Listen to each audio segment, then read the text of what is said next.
Hello friends, my name is Amit. Welcome to NT and Quality YouTube channel. So friends, in today's video we are going to see what is beam steering angle and aperture in beam steering in PAUT. So what is steering? Actually we had covered this in the previous video. How does beam steering actually work and what is the logic behind it? And apart from this, if we start from the beginning, we have already made two parts in PAUT. In the first part, what is constructive-destructive interference and how does PAUT actually work? This was discussed. In the second video, how does the probe work? That means there is an element in the probe. What is the pitch of the element? What is the gap? How does the number of elements affect? And how does frequency work? All this was discussed in PAUT. Now we also saw the concept of beam steering in this video. Now in today's video, how does the steering angle work and what effect will it have on PAUT? So actually, you take different crystal numbers of elements. 8 elements, 16 elements or 32 elements have different probes. So if there is different number of elements in it, what effect will it have on the beam steering? That means how will its angle change? And apart from this, aperture is a very important factor in PAUT. So what is the effect of aperture? And in this also, if you take different number of elements, what effect does it have? And we will also cover the concept of beam spread. Okay, in this video we are going to see both these topics in detail.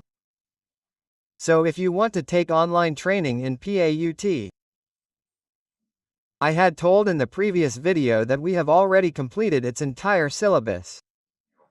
If I talk about practical aspect, then if you want that training then you can contact me directly.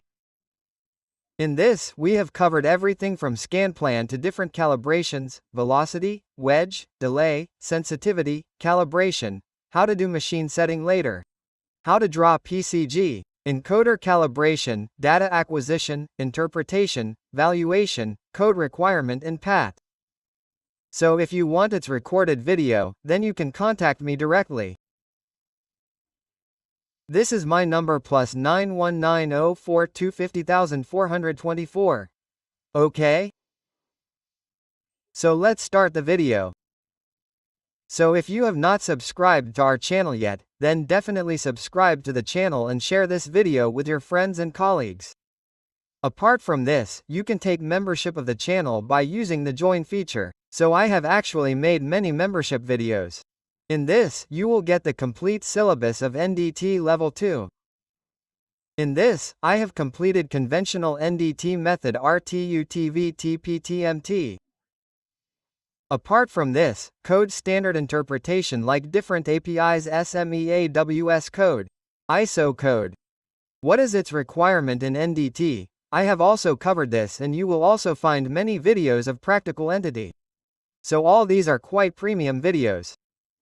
For this you will have to subscribe to the channel using the join feature.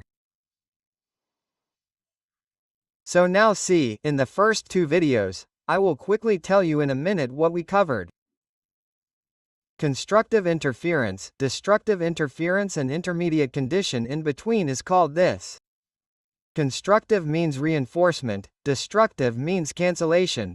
Okay, by combining these two, finally our wave is formed, right? So this is called the resulting wavefront. So this is our resulting wavefront which will make some angle. Okay? This work is done in the machine in very nanoseconds. So finally whatever angles you want, you get all those angles. Here only one angle is mentioned, one wavefront is mentioned, otherwise you will get many wavefronts. Right? Like this is the direction here. After that we had taken this example that like you throw a stone in a pond, similarly you get to see wavefronts. Right? How does beam shaping work? And if there is a probe, then there is pitch and aperture in the probe. Right? So the probe will be like this. This is called pitch. This is the gap. This is the width of the element, aperture, height. These are different terms. You have to keep this in mind. Okay, and after that there is frequency. In this, pitch is decreased or aperture is increased. Right? So what happens? We had seen this. Like if you increase the aperture size, then you will get a focused beam. After that, what effect does higher or lower frequency have on frequency? There is the size of the element and the number of elements. Right?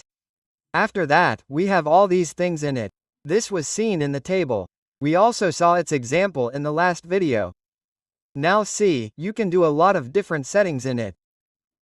Like there is fixed linear scan, normal beam linear scan. Right? Whatever setting you do in the machine, you will get this wave according to that. Refracted compression scan, refracted shear scan, multiple depth scan. Right? So you can generate different focal lengths. In this practical series of ours, I have explained how to generate focal length for well scan. Now we will talk about effective aperture. Right? So this is a very important term in PIUP. Many of your concepts will become clear in it. So here, if we understand the difference of 3 examples, then you will understand in great detail. It is very easy anyway. But you know that we have videos. In this we explain in great detail and all the concepts are in detail. So you understand completely. So if we talk about conventional UT, then conventional UT will have only one crystal, right? And here its beam spread is shown. 16-element array probe means it is the probe of PAUT, right? It means it has 16 elements. So you can see in this that the wave spreads like this from here. The beam spreads. There is also a 16-element probe but only 4 elements are pulsed in it. The probe is the same as the 16-element probe but you know that you can do the setting input. You can use as many elements as you want to fire, as many elements as you need. So suppose I used only 4 elements in this, right? So, in that case you can see that from here it spreads like this. Right? Now see the angle in this, right? So, let me show you the angle here.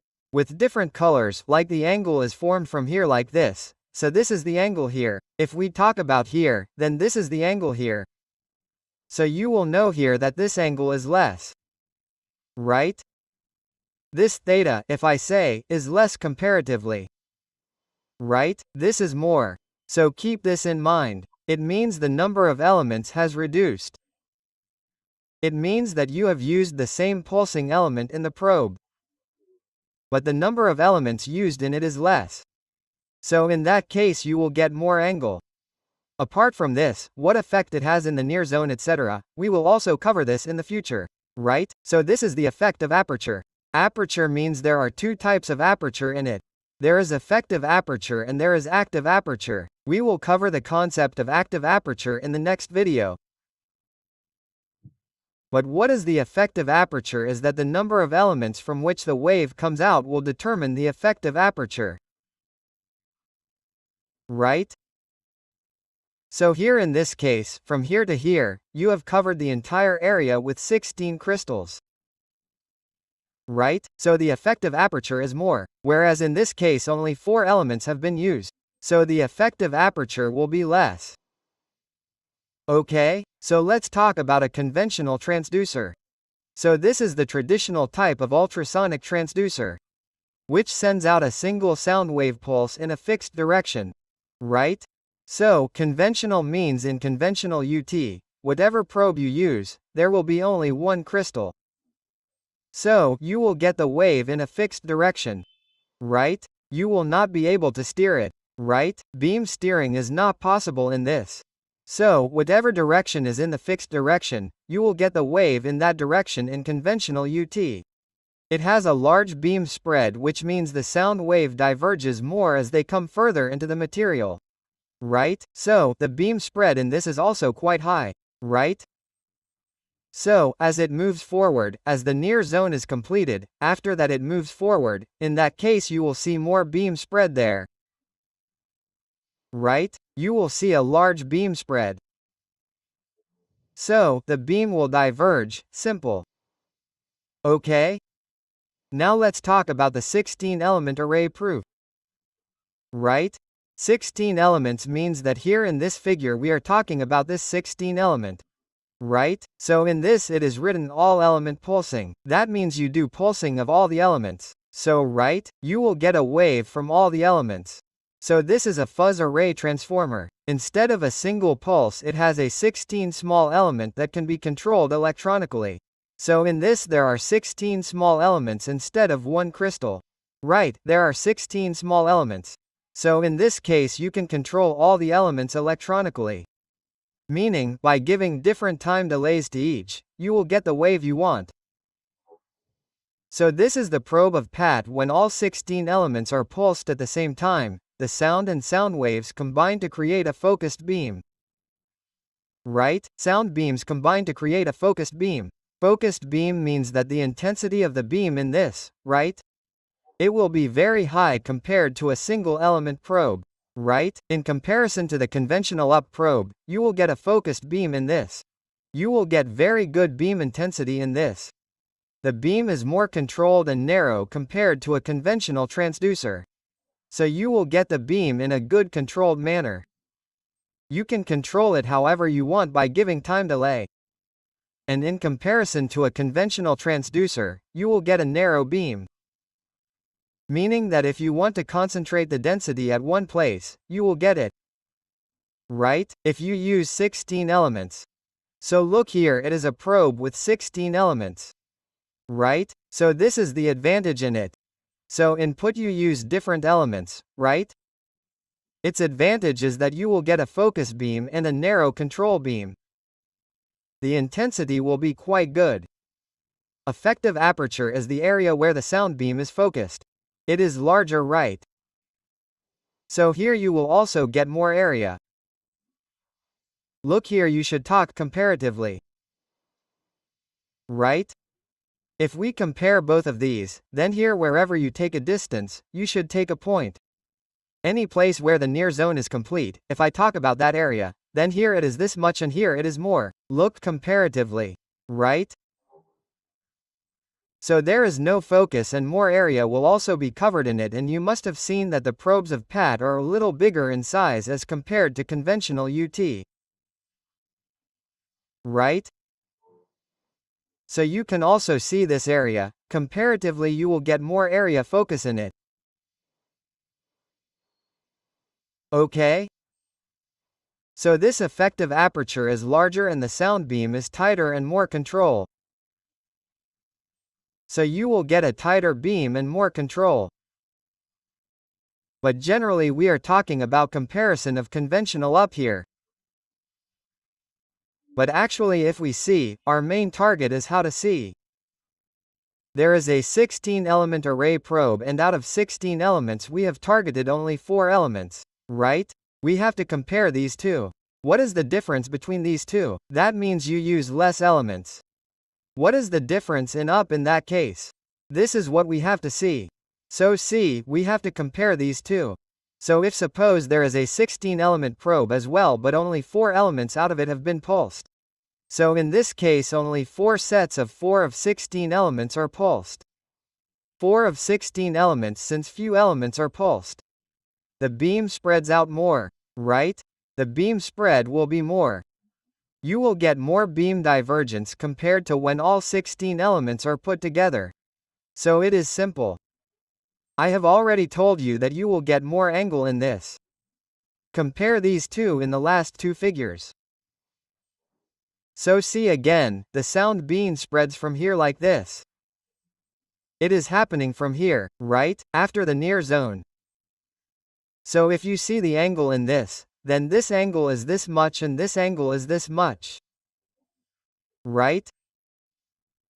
So this theta means that the beam spread is more comparatively in 16, okay. So the aperture is smaller and the beam is less focused. So you will get less focusing in this. You will get less focused beam. And the aperture will be small. Right? What is aperture? We covered it in the previous video, right? This whole gap between the gap and the width of the element together form your complete aperture. Right? So this is the aperture. See, we saw this in the previous video. Right? This is the aperture, meaning, from here onwards, this is the entire length. This is called aperture total aperture. Okay? So you should know this difference. There are 16 elements and 4 elements pulsating. So in case of 4 elements, you will get a less focused beam and the spread of the beam will also be more. For example, let's talk about an example.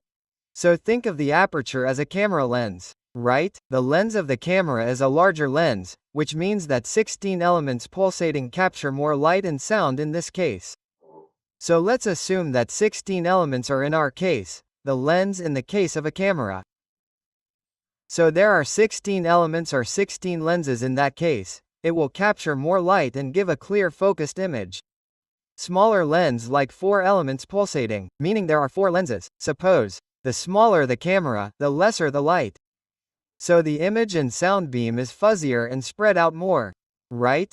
So finally it is simple that if the probe has only 4 elements then the image will be fuzzy and the spread will also be more. You will also get more beam spread. Okay? So in comparison of camera you can compare it with camera. Now see here beam steering limit, right? This is also important. It is beam steering limit. So till now what we have seen in this, what we have seen is that the elements are different. Right? Meaning once we had fired 16 elements and once we had fired 4 elements. Right? So this is how we had compared. Now here assume that the element number of elements is same. Right? Keep in mind that number of elements is same. Meaning that look at the total of all and the number of elements in this is given as 16. Right? It is constant. So here you count 1, 2, 3, 4 like this, so there are total 16 elements in this. And in this also see, if we do 1, 2, 3, 4 then there are 16 elements in total, and in this also there are 16 elements in total, right? All 3 have 16 elements. But the aperture here, right?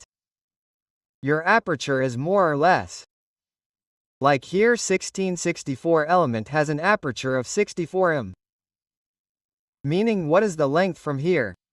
It is 64 millimeters. In the second case what is the length from here? It is 32 millimeters. In the third what is the length from here? It is 16 millimeters. Right? It is 16 millimeters, this 64 millimeters, this 32 millimeters, this 16 millimeters. So in all these 3 cases also you will get different angles. Right?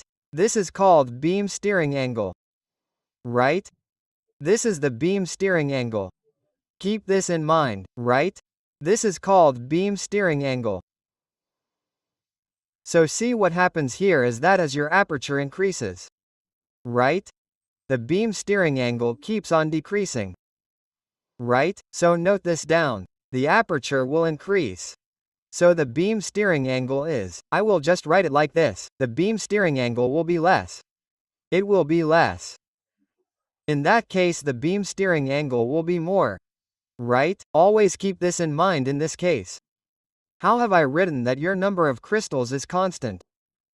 Right? The number of crystals is constant. In our case we have taken 16 crystals. There are 16 crystals in all the 3 cases. So see what is written. Beam steering limit when the element number is constant. 16 has seen the maximum beam steering angle is increased as the aperture size decreases. Right? So here the aperture size will decrease. Meaning that the aperture is 16 millimeters. It is the lowest in this case. So in that case you will get more beam steering angle. 36 degrees is available here. Okay? So, note this down. This is very important. If you are going to give the PAUT exam, then this concept should be clear to you. Questions come on this. Okay? So, see now the fuzz array probe can steer the sound beam in different directions by controlling the timing of when each element sends its pulse. Right? So, steering can be done in the fuzz array. If you control the timing, that means you give time delay. You can steer the beam by giving time delay to different crystals. Right? So in beam steering, if its animation is actually possible, then in the next video I will also show you its animation, that how beam steering works. Right? So if you control the timing control time as per the timing control, then you will get beam steer. It is like adjusting the angle of the flashlight to point in different direction without moving the flashlight itself. Right? So that means you are holding the flashlight at one place. Right? For example, you have a flashlight and you are holding it at one place. Right? So in that case also you can change its angle. Okay? And you can adjust its intensity. You have to increase or decrease it. Instead of moving the flashlight back and forth, keep it at one place. And after keeping it at one place, you do not move the flashlight, but you just move its direction. Right? So in that case also you will get different intensity. So the angle at which you can steer the beam depends on the aperture size. Right? So in the aperture size, we saw that if the aperture size is less, then you will get more beam steering angle. The group of elements being pulsed together in the element width. Right? So, here the size of the aperture and the width of the element both affect it. Keep this in mind. Right? So, there is an equation for this. Next we will see how the element width affects the steering. Right? How does the steering angle affect the element width? There is an equation for this, so we will see this later in the video. So, if you are asked a question in the exam that which parameters affect the beam steering, so, an aperture size and width of the element. Okay, both of these. Now see. Steering angle and aperture size. So when the aperture is large, like in 64 case, the maximum steering angle is small 9 degrees. Right? Just now we saw the figure that like 64 is your aperture of 64 m. In that case you get a steering angle of 9 degrees. Okay? When the aperture is smaller, like 32 mm and 16 mm, the steering angle increases. How will it be? It can be 18 degrees or 36 degrees. If you have an aperture of 16 mm, in that case you will get a steering angle of 36 degrees. A smaller aperture can steer the beam at a wider angle. Right? In a smaller aperture, you will get beam steering at a wider angle. But in that case, you have to keep in mind that in that case your resolution etc. will also decrease. Right? If you do this beam steering at a wider angle, then we will cover this also in one of the future videos. How does the resolution etc. work? So here the formula is like this, the equation that I talked about, right, sin theta street. Right, street means steering angle is written as saint for it. So sin theta theta is the angle equals 514 la lambda, e right lambda, e. This is how the formula is. So look, in this lambda is the wavelength. E is the width of the element and it is below. Right? It is the bottom side. Now its meaning is that the width of the element means this E will be more. In that case theta theta will decrease. Right? Because both are inversely proportional. Similarly E will be less. In that case theta will increase. Right? So both these are inversely proportional, means your number of elements is more. Right? Number of elements, width of the element is more. In that case your theta means the steering angle will decrease. Right? The width is more, the steering angle will decrease. The width is less, in that case the steering angle will be more. Right?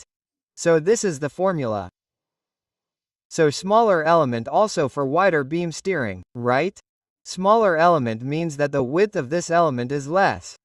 Right? In that case you will get wider beam spread. Wider beam spread means that your theta will be more. Right? Theta will be more, meaning beam spread. Not beam steering spread, but you will get more beam steering. But they also create more beam spreading, which can reduce accuracy. Right? As I said, accuracy will reduce.